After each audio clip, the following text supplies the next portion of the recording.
Hello. Today I'm going to summarize some of the key ideas you'll encounter in the introduction to our required text. Journalism, a very short introduction. I'll try to make this a practice, highlighting key passages and concepts in the assigned readings as they come up. In the introduction, you'll find that critics are arguing that the West, and especially America's commercially funded news media, has lost its civic and moral bearings, and that this has happened in the last half of the 20th century, and as a result of pursuing profits rather than the public interest. We'll see as we look back in time over the course of the semester that this is a great simplification, but does in fact contain perhaps more than a grain of truth. The argument that the West has somehow misplaced its sense of civic responsibility in the area of journalism actually obscures an even bigger change, and that is that digital technologies have created, really within the last 20 years, if not less, an entirely new media platform. It has all but destroyed the dominant advertising-based industrial model for newspaper journalism that existed for over 150 years in the United States. The biggest moneymaker for newspapers, classified advertising, has been wiped out by web-based lists such as Craigslist. And perhaps a symbolic moment in this transition from print-based to digital media is the fact that the Bezos, the founder of Amazon, now considered the richest person in the world. Frequently when he needs cash, for example, he'll trade in $1 billion worth of stocks. That happens every couple of years. So he has some walking around money. What he did with some of that walking around money was buy the Washington Post in 2013. So what had been one of the most important and long established, or at least well established, newspapers in the United States becomes just a peripheral holding of a digital giant.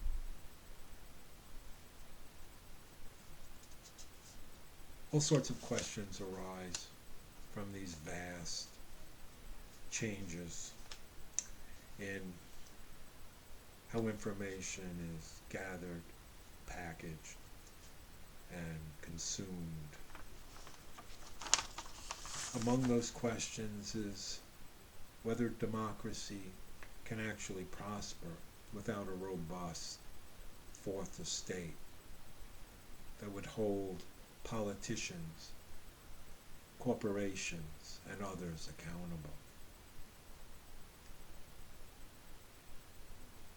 There are global models that share philosophical perspectives but have different funding than American news media.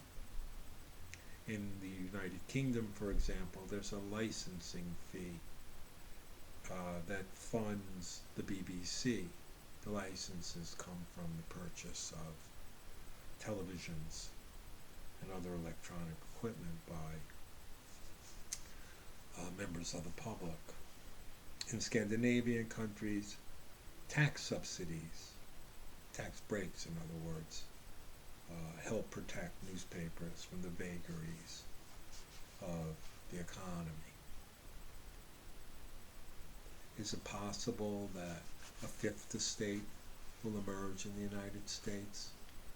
A fourth estate means that the mass media, the news media, and traditionally newspapers, served as a fourth branch of government, as a extra kind of legal check on our elected officials. A fifth estate would be something that supersedes the fourth estate as newspapers as we've known them for most of the history of this country stagger toward irrelevance. A network public sphere is sometimes envisioned that uses new technologies to make collection and distribution of news quicker, cheaper, multimedia, and more global.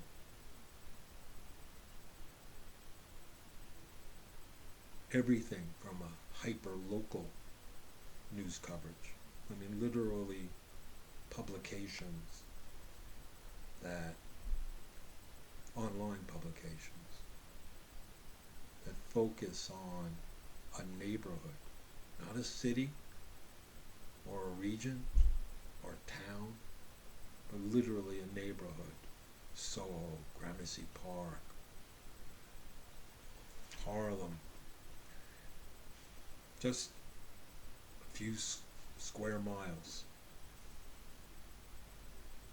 might be the wave of the future. Or it might be that long-form journalism, that is, journalism that is less concerned with discrete facts, who, what, where, when, why of traditional hard news reporting, and is more oriented to present news in a dramatic and vivid way via storytelling. And there's a long tradition of that, as we'll discuss later in the semester when we look at journalism as literature.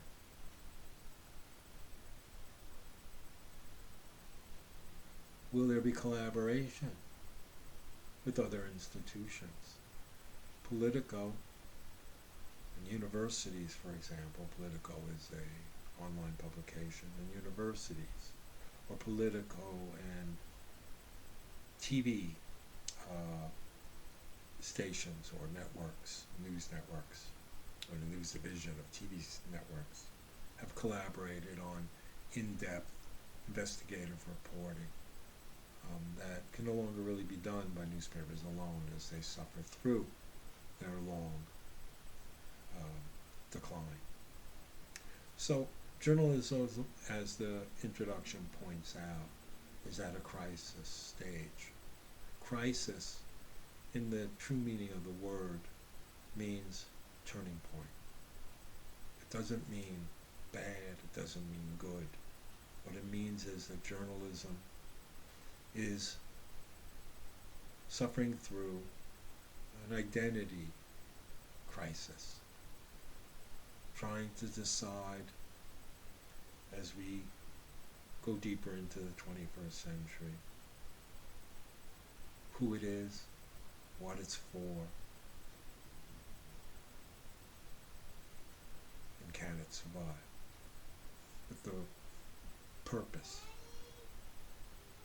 that it has and the fervor that it has displayed in the past.